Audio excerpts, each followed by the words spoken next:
This seminar is for educational purposes only.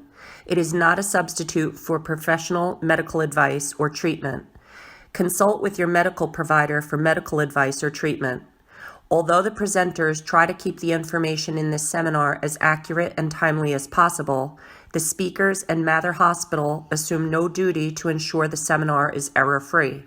The speakers and Mather Hospital are not responsible or liable for any claim, loss, or damage resulting from you viewing this seminar.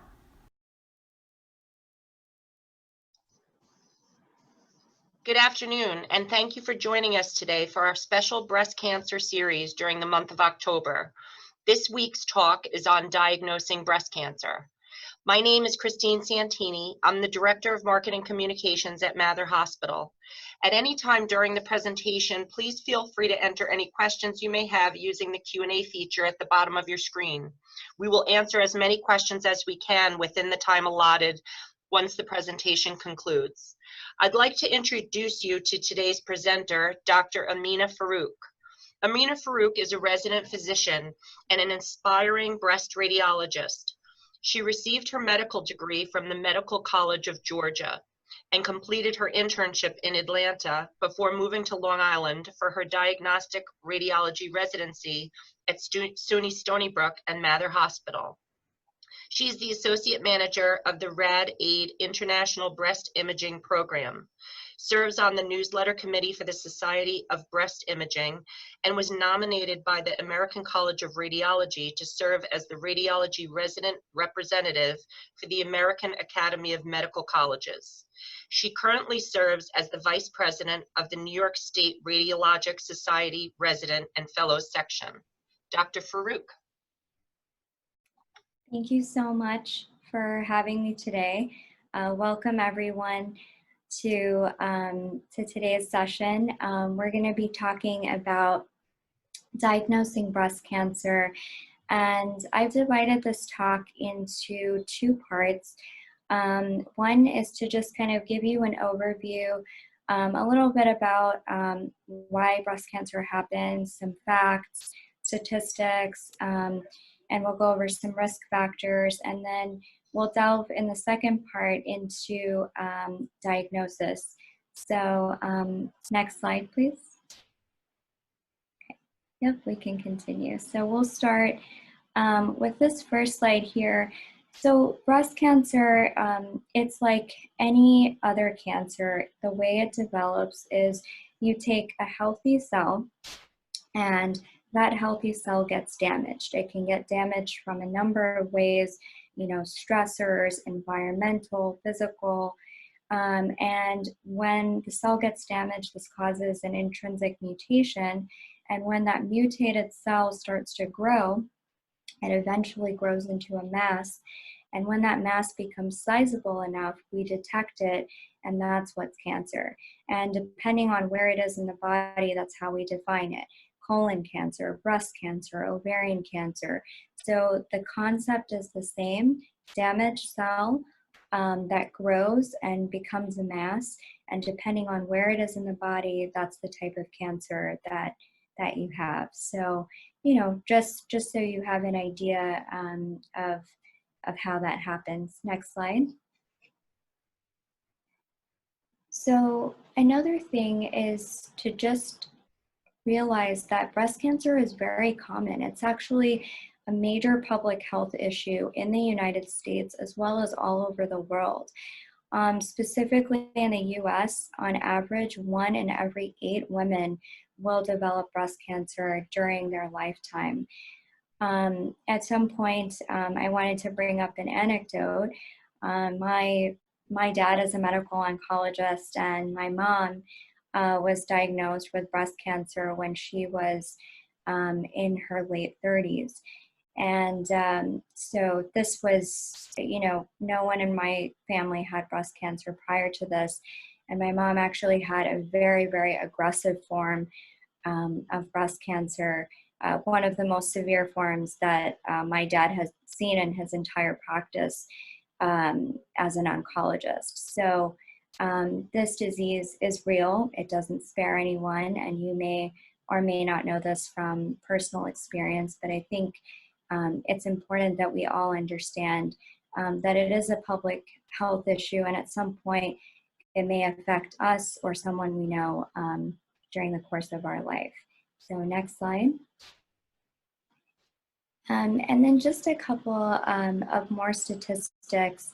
It's estimated that in the year of 2020, of all new cancers in women, approximately a third of those new diagnoses will be breast cancer. After skin cancer, breast cancer is the most common. The good news is, though, is that with early detection, many people do survive breast cancer. So like I told you, my mom was diagnosed with a very aggressive form of breast cancer. Fortunately for her, she was detected at an early stage, and she is still alive and healthy. So this is good news. And part of the reason why we're doing this is to talk about the diagnosis, detection, and create awareness so that you all, are, and anyone you know is amongst these breast cancer survivors. Next slide, please. A couple of other important things. So we talked about breast cancer being fairly survivable when it's detected early. So how does this happen? Well, most breast cancers, when they're detected, about 60% of them are local. And what that means is that they haven't invaded into nearby tissues. And so we can do surgery and essentially cure the patient as long as the cancer hasn't spread. So for a majority of cancers, when they're detected early, they're in this local stage, which is good news for most patients. And then another important point to touch on is male breast cancer. So, a lot of people in the media and in the news hear breast cancer and they think that this is a female diagnosis. But this can happen in men. And unfortunately, because it's so rare, they often get delays in diagnoses. They could be misdiagnosed. This leads to delays in their treatment. And so oftentimes they have a higher risk of dying from breast cancer than compared to women. So next slide. All right, so this slide is one of my favorites. And I just wanted to share with you guys a little bit of basic breast anatomy. So as we grow older, most of our breast tissue is composed of fat cells. And in addition to fat, you have normal anatomic structures. You've got blood vessels, ligaments that are holding your breast up, nerves, connective tissue. An important point that I wanted to bring up here is that our breasts produce milk, the female breasts produce milk, and that comes from milk ducts and lobules. And the reason why this is important is because a lot of breast cancers form on this anatomic part of the breast. So when you go and get your imaging done, your mammograms, your MRIs, your ultrasounds, this is areas in anatomy that we pay special attention to because cancers tend to develop in the distribution of milk ducts. So that's, next slide, please. All right, so breast cancer genetics. I'm sure you guys have heard in the media celebrities like Angelina Jolie, who famously tested positive for one of the BRCA genes and then had a mastectomy or removal of both of her breasts. So the question that a lot of people have is, who should get tested? When should we get tested? And this depends on what sort of risk factors you have and what your family history is. So you have to see, did I get breast cancer before the age of 50? Male breast cancer at any stage? Multiple relatives on the same side of the family who have breast cancer? Multiple breast cancers in the same woman? Both breast and ovarian cancer in the same woman? Women of Ashkenazi Jewish heritage. These are all high risk factors that if you have one or more of them should lead you to get genetic testing. And hopefully your primary care doctor, your breast radiologist discusses this with you at your next visit. And if they, if they find that you have these risk factors, they'll refer you to a geneticist to get tested. And the three most common genes that are related to a high risk of breast cancer are the BRCA1, BRCA2, and a gene known as PALB2. There are other genes that can confer a high risk, but those are relatively non-specific. These are the three that we know for sure. Lots of studies have been done, and if you test positive for these, we do some additional things, which I'll talk about in the next slide. All right, so let's say you test positive for one of these three genes. What do you do? The first thing is to talk with your breast radiologist and your primary care doctor. Creation of a customized early detection plan is really, really critical. So we need to decide what age you are, where you live, are you near a center where you can get access to regular screenings? Do they have all the proper equipment?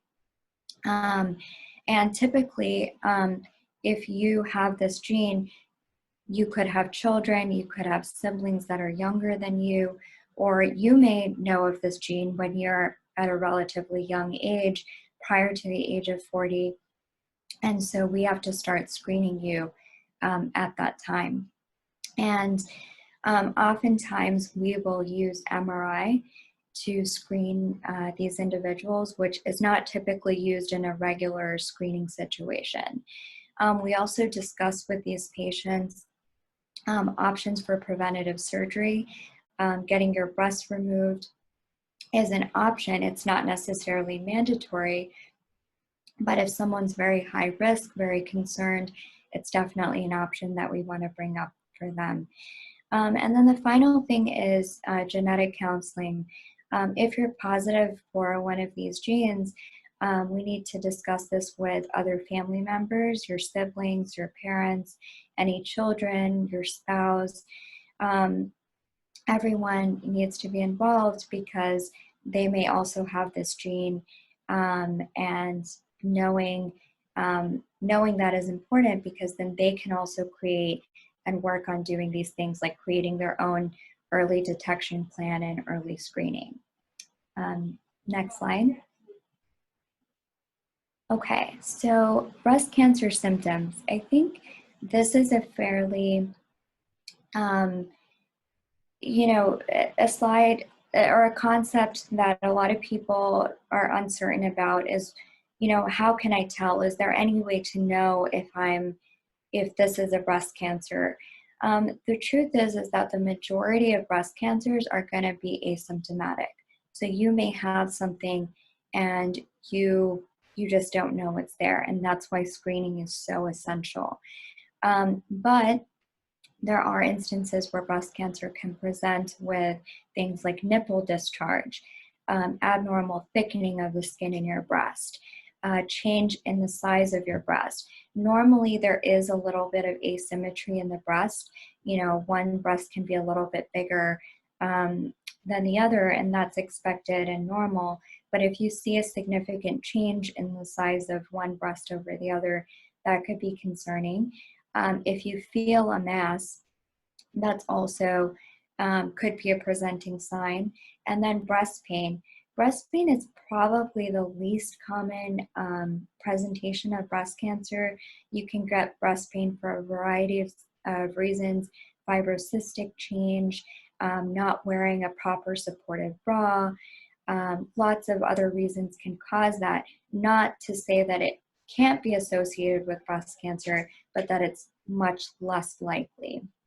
It's obviously something to bring up with your primary care doctor if it happens, but not often a presenting symptom.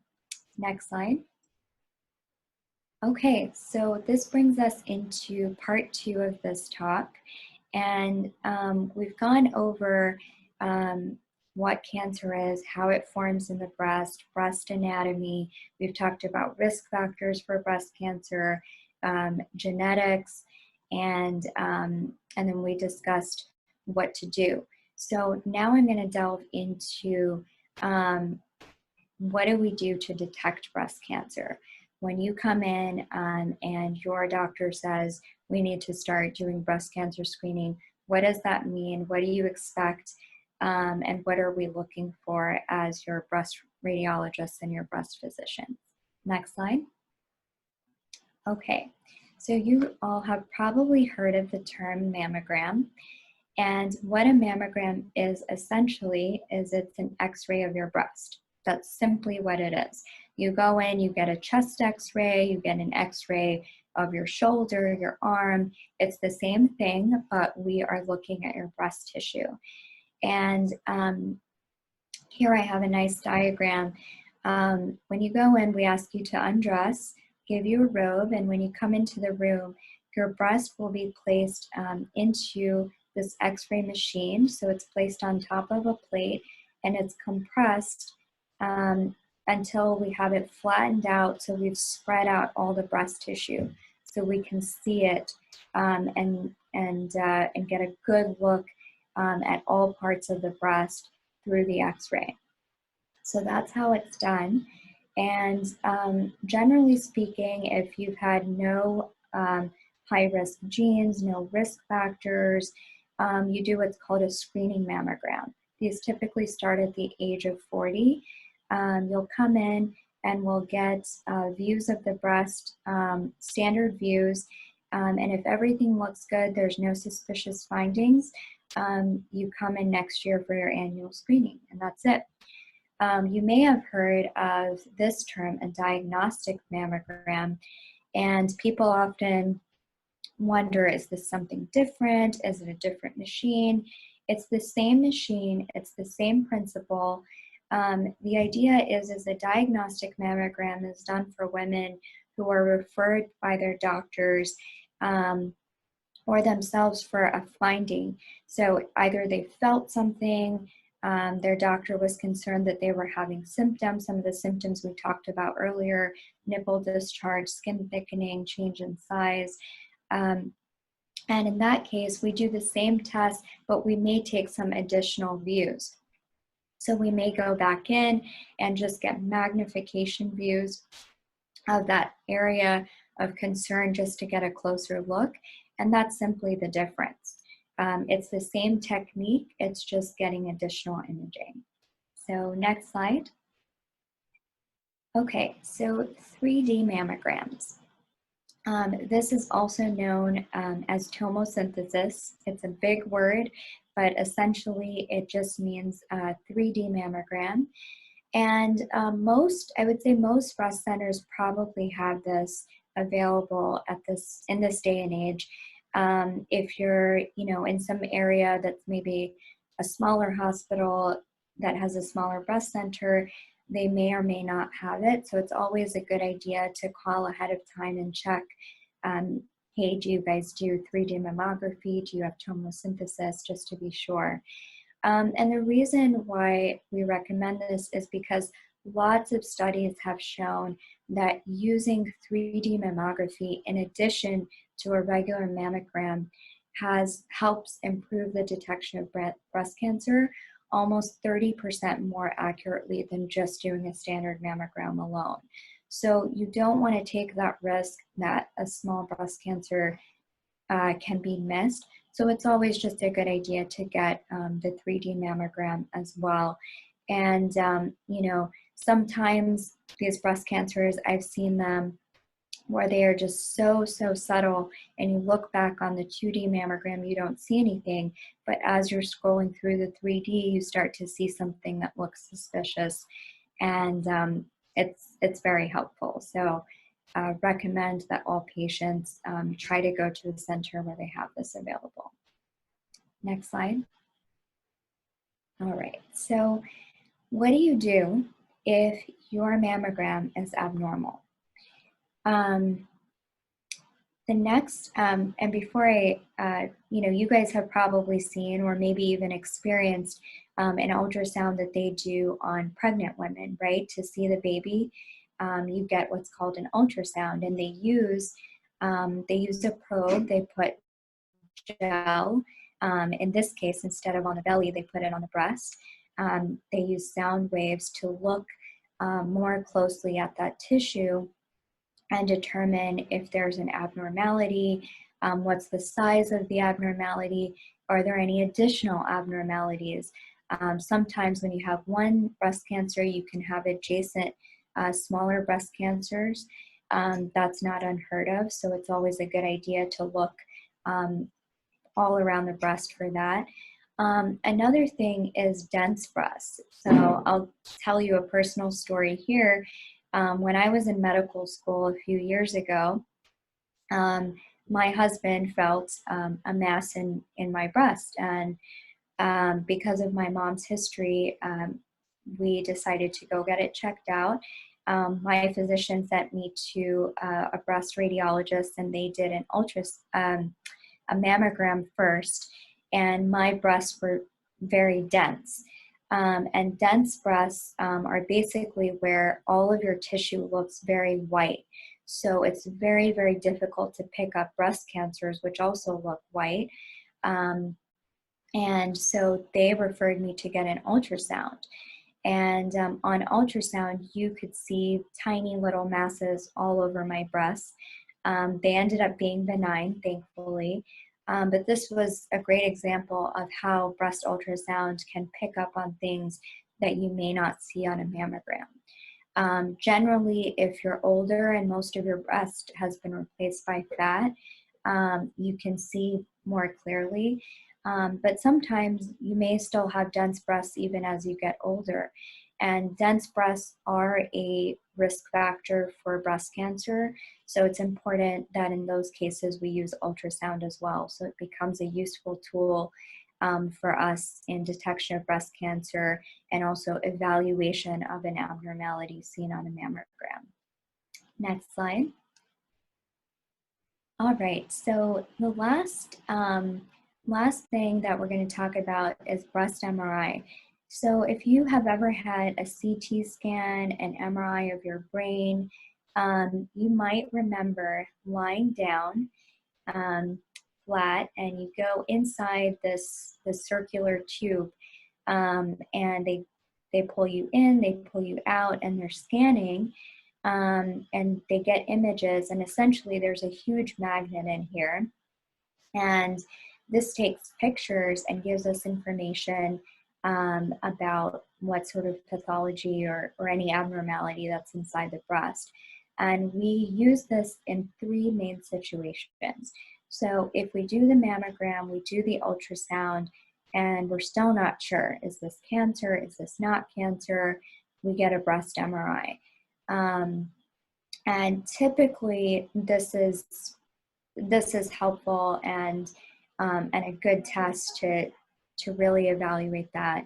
The other instance that we use breast MRI is in high-risk patients. So earlier we talked about if you have one of those high-risk genes, or if you have risk factors, extensive family history, breast MRI is a great tool to use in those patients as well because there's no radiation. And then finally, in patients who have already been treated, they've gotten their surgery, chemotherapy, radiation, we use breast MRI to see, okay, has this cancer resolved? Is it getting better or is it getting worse after treatment? So it is used as a tool for that as well. So we've discussed a gamut of how we diagnose breast cancer. We talked about the X-ray of the breast, mammography. We talked about breast ultrasound, and we finished up here with breast MRI. I want to leave you guys with some resources. So on the next slide, these are some great resources to use. National Breast Cancer Foundation, National Cancer Institute, the American Cancer Society. They really simplify a lot of what to expect if you're getting evaluated, or if you know somebody that has just been diagnosed with breast cancer. Absolutely fantastic resources and very reliable as well. So I highly recommend that if you have further questions or want to do some further reading, to look into these. And thank you all so much for your attention. I'd like to, next slide, please. I'd like to thank Dr. Michelle Price for all of her help with this presentation and her guidance. And I'll take any questions if there are any at this time. Thank you, Dr. Farouk, for your extremely informative presentation. If anyone has any questions, you may enter them in the Q&A feature on the bottom of your screen.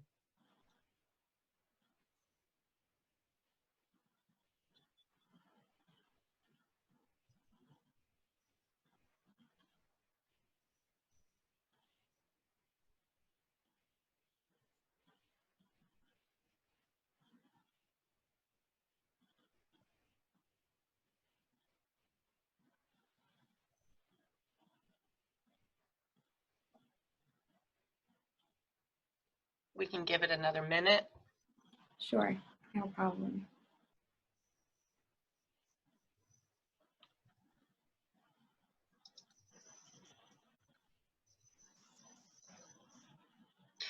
My sister is in Florida and got a thermography. How does this compare? So that's a great question. Thermography is not a widely used modality for imaging. I know they use it at certain centers, and you know it's available. It's not the standard of care. Meaning the modalities that we talked about, mammogram, ultrasound, MRI, those are standard. Those are proven. Lots of studies have been done. Thermography has not really, there was a time where they did a lot of clinical trials on it, but it did not take off as well as these other imaging modalities, because it was less specific, meaning that sometimes you may think that you have a finding, but it's a false positive, meaning there's no real issue. So I don't know in that specific instance if she already had a known finding on her mammogram or ultrasound, and they were just using that as a supplement. So that would be something to ask her and to ask her physician. Was it just a supplemental test, or was she getting it as a primary modality? In general, if she hasn't gotten a mammogram or an ultrasound, those would be things to do first before jumping into sort of a less well-validated, modality like thermography.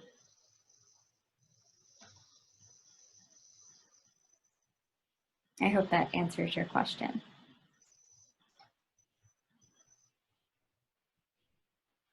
Are there any other questions?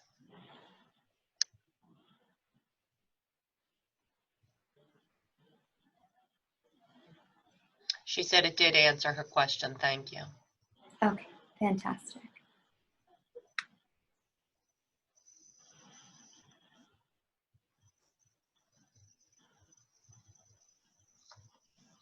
Okay, well, if there are any further questions, please feel free to email us at matherhospital@northwell.edu, and we will reach out to Dr. Farouk for answers. Again, that's matherhospital@northwell.edu.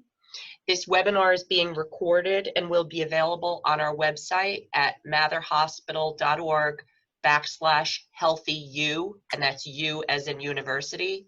matherhospital.org/HealthyU, the letter U. Once you exit the webinar, you'll see a link to complete a survey.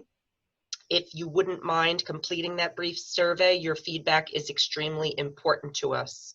I'd like to thank you again, Dr. Farouk, for joining us today and sharing this great, important information for our viewers. Anytime. Thank you so much for having me.